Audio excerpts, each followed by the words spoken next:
Luto tayo ng ulam ngayon, guys. Ito yung niluluto ko ngayon. Ayan. Sa totoo lang, hindi ko alam kung anong luto. Hindi ko alam kung anong lulutuin ko o anong pagkaluto. So, bahala na si Batman. Basta, importante masarap. Ayan. Ayan. So, hindi ko inumpisa ng una kasi yung ating hindi tayo makapag-edit, kaya na to, direct na. O ito, minamarinate ko muna itong karne kanina, guys. Minamarinate ko siya. Tapos meron akong repolyo, so lagyan ko siya ng repolyo ng kalahati kasi di ko rin alam kung anong gagawin ko dun sa repolyo, kaya ilagay ko na lang dito sa baboy yung kalahati, guys.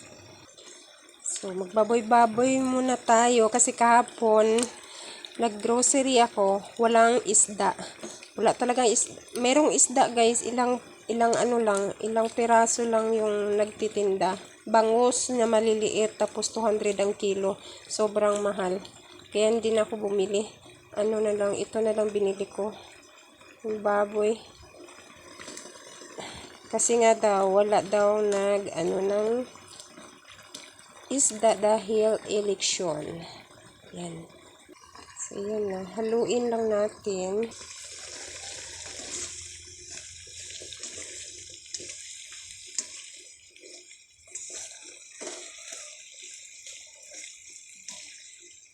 Oh, ano to? Palagpat na luto, guys. Sa Bisaya, papataka. Pataka lang o luto.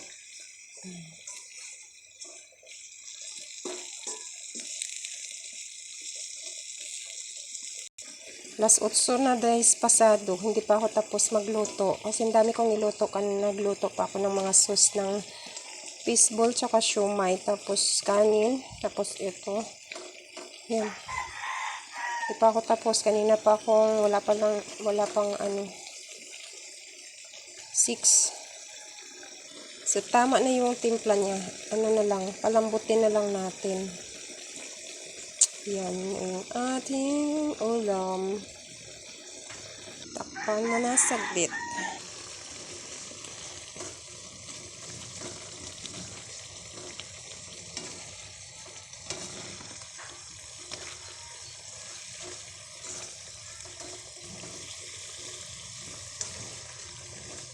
Mas okay din pala siguro may patatas para medyo lapot-lapot siya. Next time, maglagay ako ng ganito. Pero in fairness, masarap siya, guys.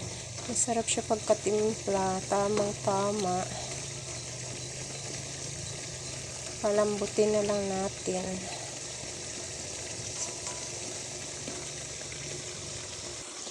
Magdagdag ako ng ketchup para mamula-pula siya.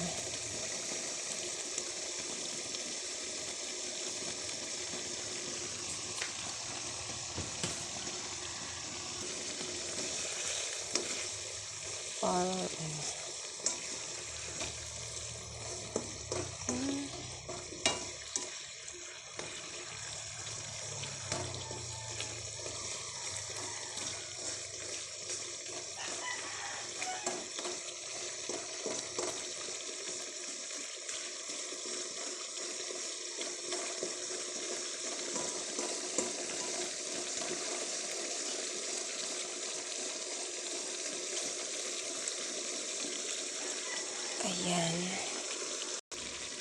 So, yan na, guys. Luto na yung ating pork with repolyo. Hindi ko alam kung anong luto to, guys, no? Pero, in fairness, masarap siya.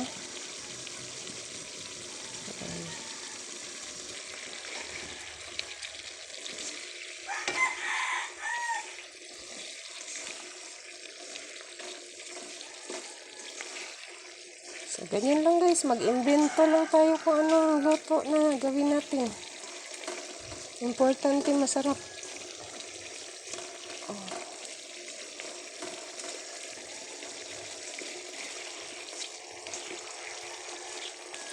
Nawala na yung repolyo. Dapat pala, sinalak na lang. Nilagay ko na lang yung buo.